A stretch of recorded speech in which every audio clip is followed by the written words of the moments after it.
Welcome back to The Big Show. It's Alex Belfield talking to my favourite people, and my favourite person in the entire world of comedy and show business is Ken Dodd. How are you? Hello, young man. I've known you a long time, Alec. A long, long time. We used to be... Weren't you a herdsman on Noah's Ark? Wasn't it you? You were in charge of all the... yes. How are you? The gnu's. The gnu's? Yes. Is that right? Have I got gnu's for you? I'm quite well. I feel quite frisky. I'm fizzing like a bottle of pop with a cork out.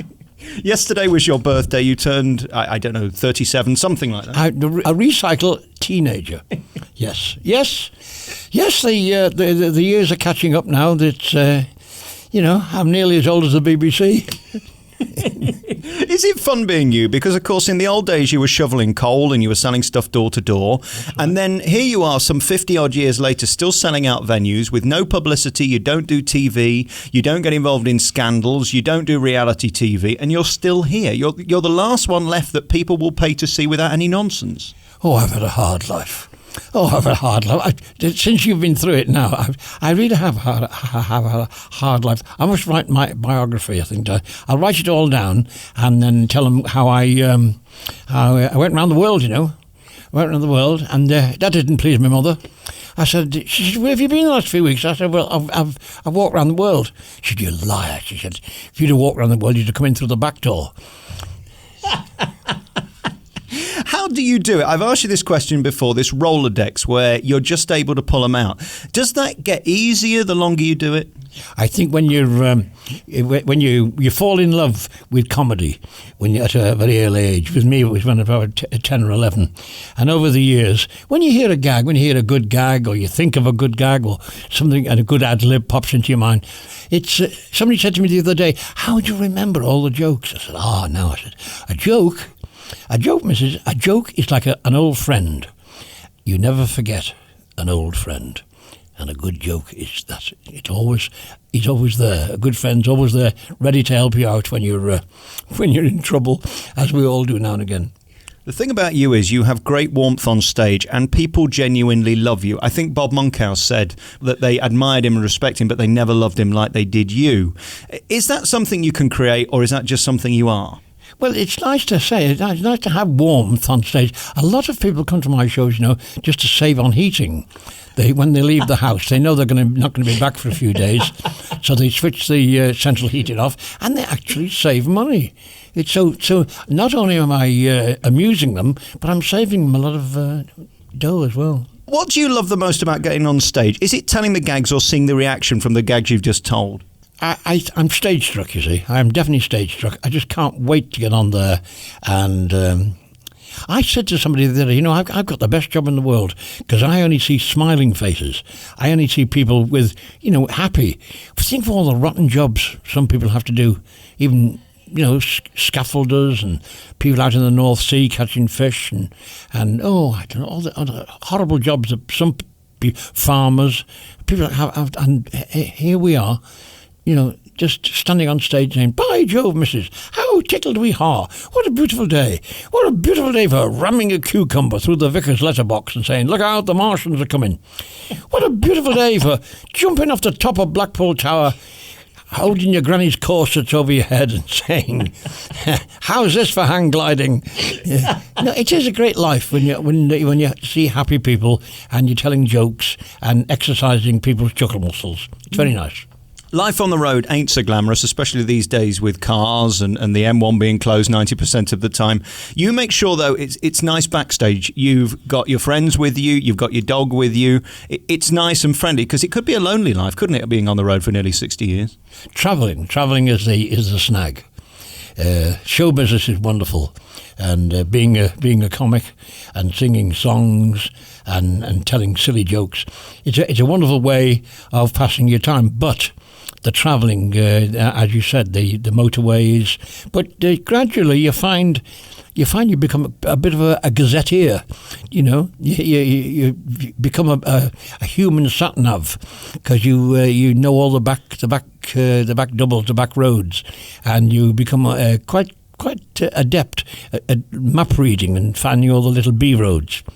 They said, where the beer are we? But there are different ways of getting to places, and yeah, you can't rely on a sat nav because you can end up in I don't know, you can end up in the centre of Birmingham in Lewis's basement, as I did once.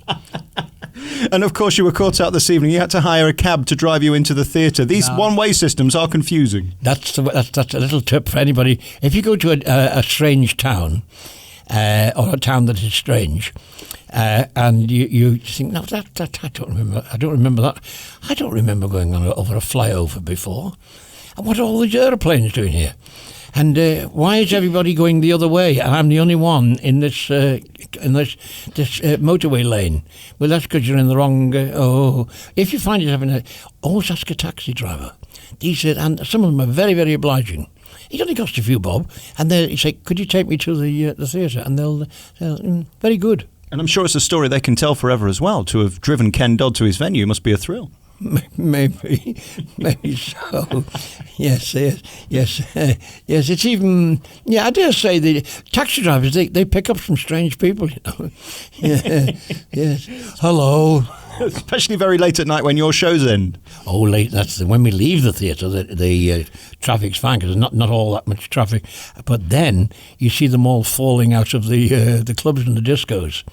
Girls, they don't wear vests. They don't wear a vest. You see, you think, oh, look at you girls. Don't their mothers know they're wandering around not wearing a vest?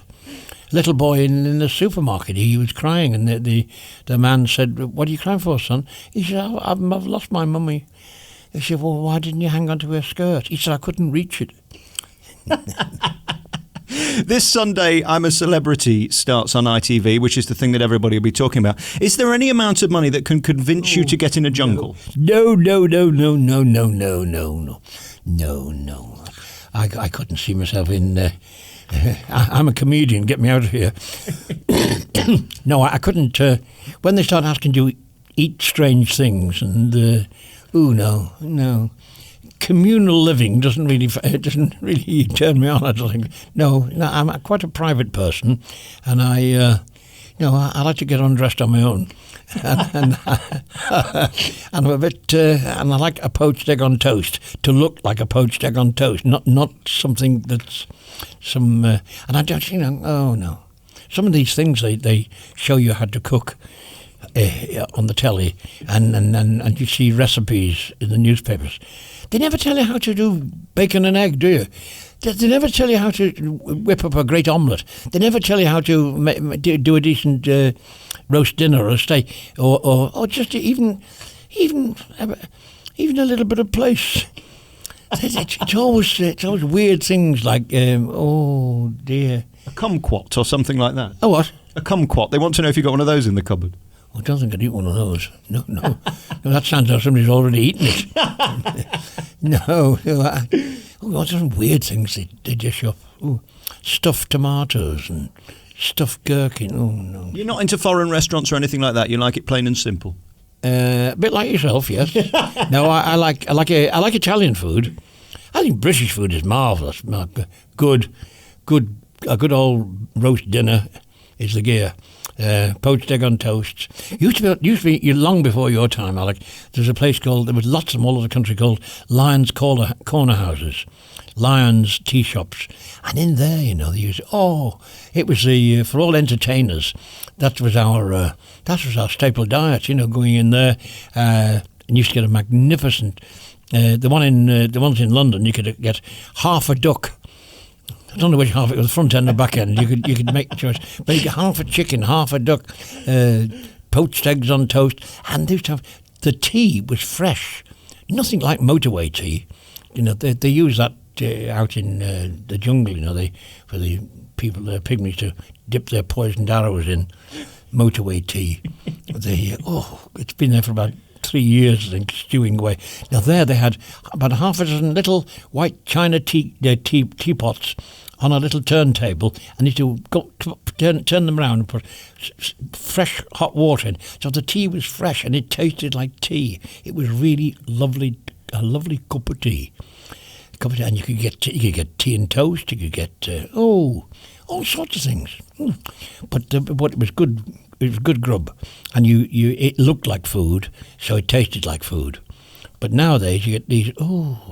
I believe the world's worst is some of the food. If you're very, very unlucky and you fall ill, and you get taken into the food in there is not. That's a good reason not to go, isn't it? It is a very, very good reason not to go. Tell the man who's carrying the stretcher, say, no, not in there. No, not in there. No. Find me some good digs, but not in there. How do you view the world now? You're a man who is incredibly successful. You're referred to a million times a week, Coronation Street, EastEnders, on every programme. I hear you mentioned time and time again. That's because I changed my name to Exit. No, it's I think as you grow old, you do go wise. You do get very wise, you know. Oh, you become very, very, full of information. And very often young men like you come along to me with your problems, and I say, no, it's only a pimple. It's not worth worrying about. And young ladies come, I'm an agony uncle. Yes, I'm an agony uncle. And people bring their problems to me, little problems to me. Yes. How often do you dish out your medical advice? Well, whenever I'm out, have you got a problem? Do you always sit like that? And I see you wear the regulation young man's uniform, jeans, and your shirt hanging out. Why don't you tuck your shirt in? When I see these young fellas going on with the shirt, it always looks to me as though you've just been interrupted. Because I have what they call a muffin top. You see, a belly that dangles over, and I don't want anybody to see it. Oh, I see. How did you get to that shape? Is it? Are you overfed, underfed, or is it? Definitely overfed. I mean, you've got a snake-like figure. Do you think you lose a lot of calories on stage? Because, you're on for several hours. I think so, yes. I think you burn quite a bit of energy up. It takes me a couple of days to get over it.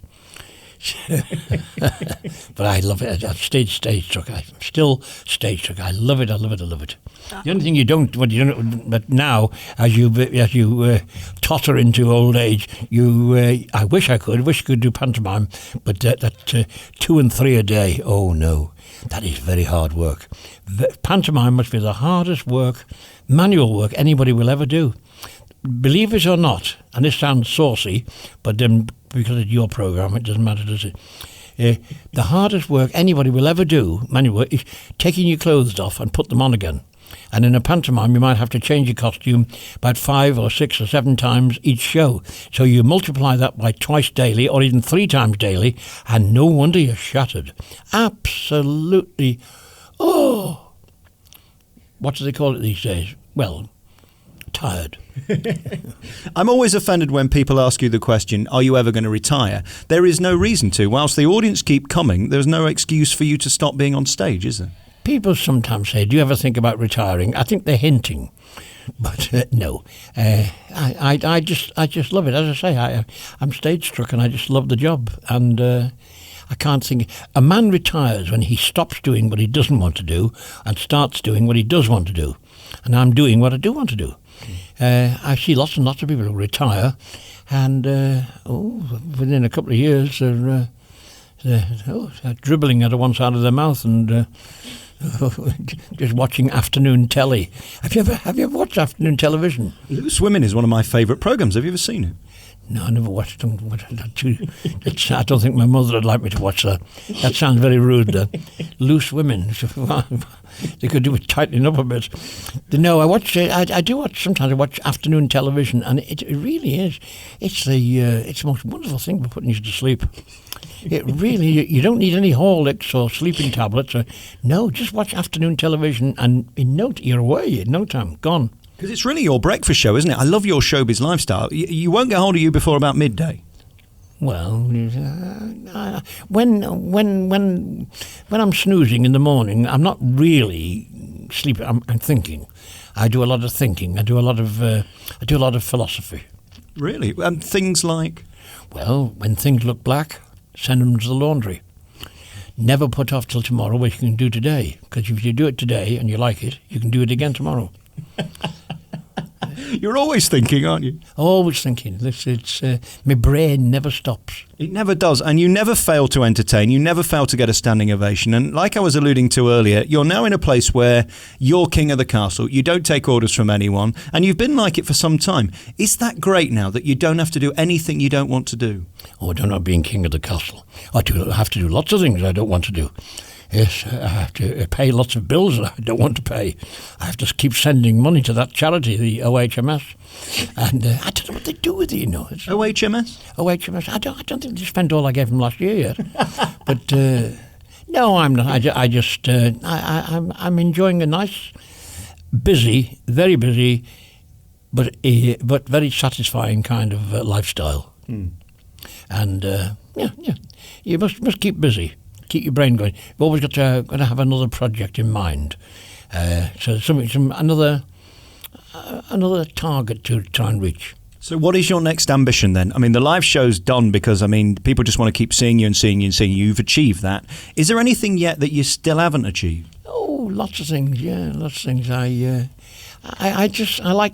think to dream up new ideas and new songs and new jokes. I think that's when to see something, to plant a seed and watch it grow. To plant a seed, a thought, and to see something blossom. That's one of the secrets of happiness, you know. And what about a new album? Because let's remember that your song Tears sold more than John Lennon's Imagine. You're in the record books. You sold millions and millions and millions of albums and singles in the day. You did Top of the Pops and things like that. Are we ever going to see you back with a new album? I would love to. I'd love to have another. I'd love to do another CD. Time is the thing, of course, because they take a lot of time planning now. At one time, you just went straight into the studio. The musicians were there. They put you in a little glass box, like a telephone box, all on your own, and you put the earphones on, and you could hear the live musicians coming through, all playing, and you sang, and that was it. And you might have 3, 4, 5, 6, 7, 8, 9, even 10 goes if you want, but you got it right. Sometimes it wasn't you, sometimes it was. Sometimes the balance was wrong, or sometimes a trombonist made a very rude noise. No, it's entitled to. I mean, a person's dyspepsia is their own affair. But eventually you'd get it. And you did three songs in an afternoon. So that was great. The first one I did was Love Is Like a Violin, which got #1 in some charts and #2 in others. Then I shared #2 with Carl Denver with a lovely song called Still. Then in about 1962 we found Happiness, Bill Anderson's Happiness. Then in 1965 Tears for Souvenirs, and little later on that year The River. So I've been very blessed, really. It's for a comedian, which I'm supposed to be. For a comedian, and not from Knotty Ash, I've had 30 songs in the top 20. So yeah, but I must admit, I'd like another go. There's some very nice songs floating about. They're still writing one or two now and again. What about covering a bit of Lady Gaga or something like that? I don't think I'm old enough for that. Covering Lady Gaga? Oh no, I don't think so. I don't think Lady Gaga would like it, actually. She might. I don't know. Her mother wouldn't. Does she wear a vest? If I chopped you halfway through, would it say Ken Dodd, comedian? Because, I mean, you've had huge success with singing, and I know it's something you really love, but the comedy is the thing that's you through and through, is it? And you want to be remembered for? I think laughter is the most wonderful thing in the world. The sound of laughter is equal to any classical concert, any symphony. The sound of laughter is, to me, is the most beautiful sound in the world.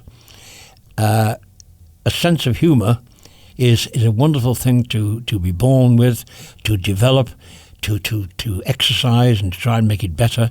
But your sense of humour, because people say, what is a sense of humour? Well, it's like you have your other senses. Well, in your case, I'll be a bit diplomatic. Well, a sense of humour is similar to your sense of hearing, seeing, or in your case, smelling. But a sense of humour is a sense of seeing an alternative way of looking at life, an alternative way of looking at something. It's like taking a concept and then looking at it from a different direction, sideways on, upside down. It's tickling the mind. It's playing playing with ideas. So yes, I'm very proud that I've got a sense of humour, and I keep enjoying it. It's a serious business being funny, isn't it? You've got to take it seriously. No, it isn't. No, it isn't. Being comical and being a happy person, being a funny person. No, it's the most wonderful thing in the world. Enjoy your life. Enjoy it. It's later than you think.